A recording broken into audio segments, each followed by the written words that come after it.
When US troops came to Afghanistan almost 10 years ago, they came to fight a war against Osama bin Laden after the attacks on 9/11. But ordinary Afghans, the Karzai government, and even US military leaders will all tell you Al-Qaeda's not the main enemy they're now fighting. For years, bin Laden's organisation has had an extremely limited role on the battlefield. To some of those fighting against NATO, bin Laden was a source of inspiration, but he was not their commander.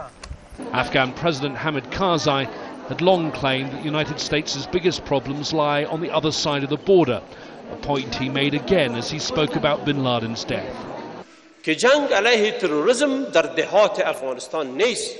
The war against terrorism is not in the houses of innocent Afghan civilians. The fight against terrorism is not in bombing children and women in Afghanistan.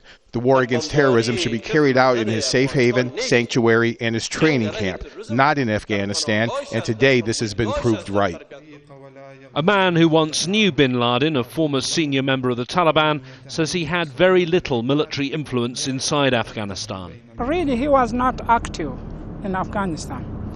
And these kind of people like Osama bin Laden, famous figure, is not possible to be active in this kind of situation like in Afghanistan. With the American, the coalition force, and the 50 country intelligence, they are working in Afghanistan.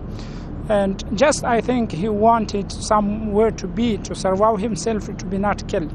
Although bin Laden's Al-Qaeda has a very limited role on the battlefield here, his death is still likely to change things in Afghanistan. There are bound now to be calls in the US for President Obama to declare victory and leave this country.